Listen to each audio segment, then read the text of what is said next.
तर साखरेचा दरवाढ झाली आणि त्यानंतर आता राजू शेट्टी यांनी गंभीर आरोप केलेले आहेत। साखरेच्या दरवाढीमध्ये 22 ते 25 हजार कोटींचा घोटाळा झाल्याचा आरोप शेतकरी नेते राजू शेट्टी यांनी केलेला आहे। तर साखरेचे दर हे सातत्याने वाढतात आणि त्यामुळे या संदर्भात सर्वसामान्यांना चिंता लागून राहिलेली असतानाच साखरेच्या दरवाढी संदर्भात शेतकरी नेते राजू शेट्टी यांनी गंभीर आरोप केलेला आहे। साखरेच्या दरवाढीमध्ये 22 ते 25 हजार कोटी रुपयांचा घोटाळा झाल्याचं त्यांनी म्हटलंय।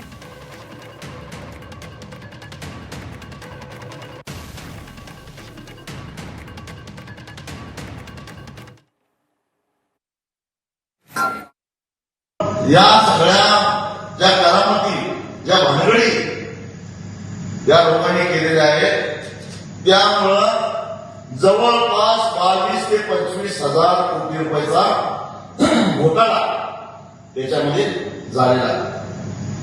कसा झालेला आहे ते तुम्हाला सांगतो। खरं तर साखरेचे भाव आता एवढे वाढायला नको होते।